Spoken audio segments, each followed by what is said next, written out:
Hey everyone, and welcome to This Explainer. Today, we're diving into the world of real numbers. Now, instead of just seeing them as a random list of digits, I want you to think of real numbers as this massive, beautifully interconnected family tree. Literally every single number you use, whether you're buying groceries, measuring a room, or checking the temperature outside, it all belongs to this one family, complete with its own specific branches and unique relationships. But before we map out that family tree, let's test our intuition for a second. Is -5 a number? What about 1/2? Or 0.75? What about pi? I mean, you instinctively know they are numbers, right? But how do they actually relate to each other? Like, how does a simple fraction end up in the exact same family as a crazy continuous decimal like pi? Well, that is exactly the curiosity gap we're going to close today. Okay, let's dive into this. Here is our roadmap for today. First, we'll meet the number family. Second, we'll look at the big split, rational versus irrational. Third, we'll cover the properties, basically the house rules. And finally, number 4, real numbers in daily life. Let's kick things off with Section 1, Meet the Number Family, Building from the Ground Up. Think about the absolute foundation of our number system. It's just the discrete objects we interact with in the physical world, right? 1 apple, 2 shoes, 3 blocks. These digits are the bedrock that literally the rest of mathematics is built upon. We officially call this foundational group the natural or counting numbers. It's exactly what it sounds like. They're the numbers starting from 1 that we use for basic physical counting. This right here is where our number family tree actually begins. It's the oldest, most fundamental branch. But, as human civilization advanced, we realized we needed a way to represent the absence of something. Enter this absolutely massive historical and mathematical addition to our growing family tree, 0. And by simply adding 0 to our existing natural numbers, we create a brand new, slightly larger subset called whole numbers. So whole numbers are just 0, 1, 2, 3, and so on. It sounds like a pretty small addition, sure, but it completely expands what we can actually describe mathematically. Now, what happens when you owe someone money, or say the temperature drops below freezing? Well, we've got to expand the family again to include negative concepts. And that brings us to integers. Integers are the set of all those whole numbers we just talked about, plus their negative counterparts. So -3, -2, -1, 0, 1, 2, 3. If you've ever tracked financial debts, lost points in a game, or complained about freezing temperatures, you've definitely relied on this crucial integer subset of our family tree. Moving on to Section 2, the big split, rational versus irrational. So here's where our family tree branches out into 2 very distinct and sometimes kind of confusing categories.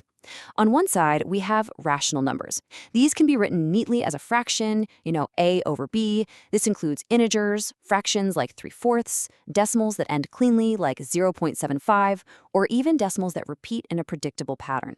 But then, on the other side, we have the rebels, the irrational numbers. These guys cannot be written as simple fractions. They're decimals, they never terminate, and they never repeat.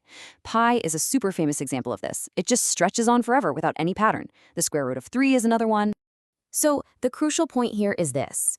When you take everything we've just discussed, the natural numbers, the wholes, the integers, those neat rational fractions, and the wild, never-ending irrational numbers, they all collectively make up the real numbers.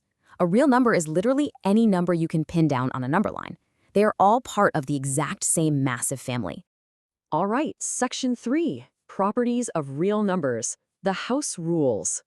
Now, when these family members interact through addition, they predictably follow some specific house rules. Commutative?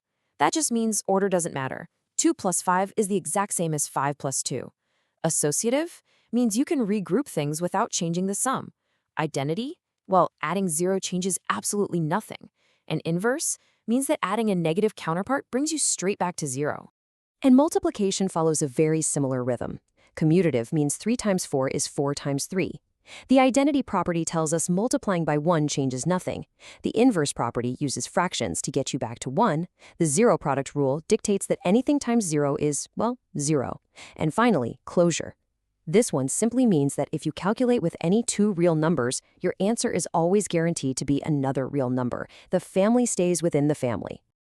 And finally, Section 4, real numbers in daily life, the family at work.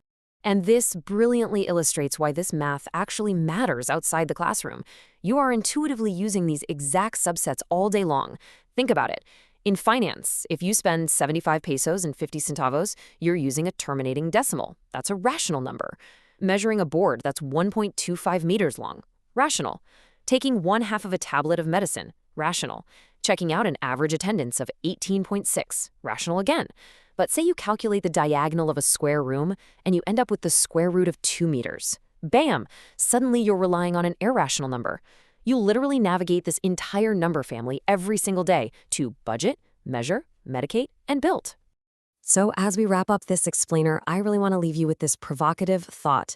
Take a look at the structures, the schedules, and the finances all around you today. How will actively understanding this whole family tree of real numbers, from the very simplest counting digits all the way to those unending irrational decimals, help you make more sense of your daily life? I mean, the math isn't just up on a chalkboard, it is absolutely everywhere you look.